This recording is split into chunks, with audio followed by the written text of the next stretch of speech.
Autre match du jour, il opposait la Turquie à la Suisse, la Naté qui l'emporte 3-1. Les buteurs, Seferovic, un doublé de Shaqiri pour une réduction du score de Kaveci côté turc. La Suisse peut encore espérer filer en huitième de finale. Elle peut encore figurer parmi les 4 meilleurs troisièmes qui se qualifieront. La Turquie fait ses valises. La Nati qui doit son salut dans cette rencontre, messieurs, à ses joueurs clés.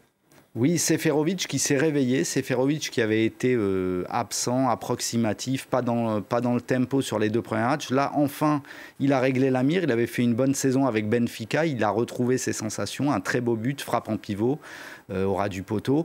Et puis, Shaqiri qui a visé juste lui aussi sur ces occasions. Ils ont été assez efficaces, les Suisses, mais pas toujours très souverains défensivement. Ils auraient pu encaisser plus qu'un but et c'est Sommer, le gardien, qui les a sauvés, notamment en début de match. Ouais, la Turquie qui s'arrête dès la phase de groupe, Silver. Est-ce que c'est une déception ou on pouvait s'y attendre? Ah oui, c'est même une catastrophe. On n'imaginait pas la Turquie.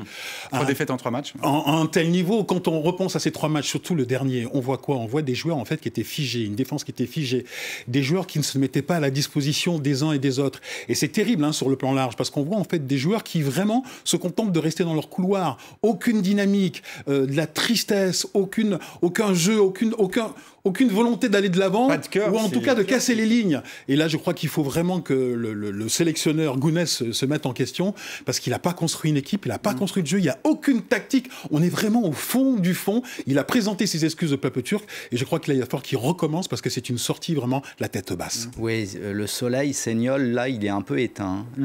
Donc, ouais, c'est une équipe complètement apathique, complètement amorphe, pas réactive. Il n'y a pas de révolte, alors que c'est pourtant une des grandes qualités supposées de l'équipe, c'est la grinta, c'est l'envie, et là, on ne l'a pas senti. Je pense que la Turquie était plutôt à son pic de forme en 2019, alors que cet Euro aurait dû avoir lieu il y a 1 an.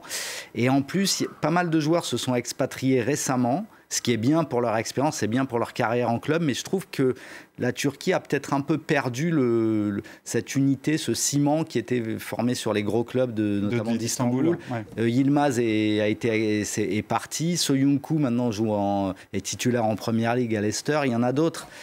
Donc je pense qu'il va falloir qu'ils trouvent un peu la bonne carburation. Ça me rappelle un peu ce qui était arrivé à l'Égypte, qui a beaucoup plus de joueurs expatriés en Europe maintenant qu'il y a 15 ans avant la Révolution, et pourtant l'équipe était meilleure lorsque c'était une ossature à l'Arli, Zamalek. C'est peut-être un peu ce qui est en train d'arriver à la Turquie. Il va falloir qu'ils règlent ce problème, je pense. Et on imagine l'accueil qu'ils vont recevoir ces joueurs turcs en rentrant au pays.